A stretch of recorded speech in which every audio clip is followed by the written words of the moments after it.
I am always scouring the internet looking for quick ways to upgrade the look of my house, and I found an article posted by Martha Stewart. There's going to be a link in the description with a gallery of all these items, so make sure you check it out.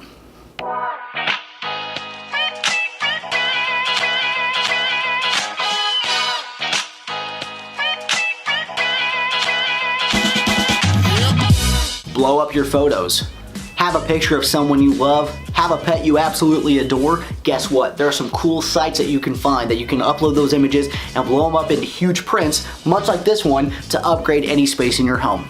Build a new headboard. There are plenty of antique stores or other reclaimed spaces that you can go and find an old door. If you turn that thing sideways and give it a new paint job, you've got a brand new rustic looking headboard. Half table console. I'm not gonna lie, this half table console was one of the coolest things in the entire gallery that I checked out. This particular table had lost a leg and was all scratched up, so they went ahead and cut it in half and mounted it against the wall, so there was a nice little console in an area that looked amazing. Suspended shelves. Suspended shelves are another cool way to save some space and have a nice spot that you can decorate. Just go buy some lengths of chain and a board and you can make something really cool really easily. Pillow bands. Okay, I'm gonna admit, in the photo this looked pretty cool.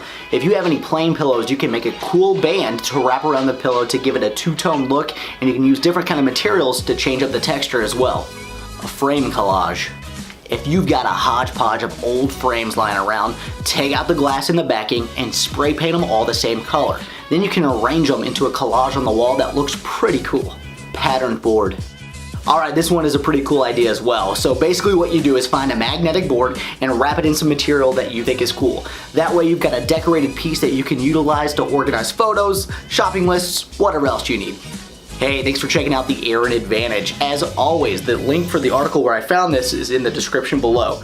In addition, be sure to like this video and let me know in the comments below which tip you thought was the coolest. Make sure you subscribe to my channel to stay up to date with everything I post.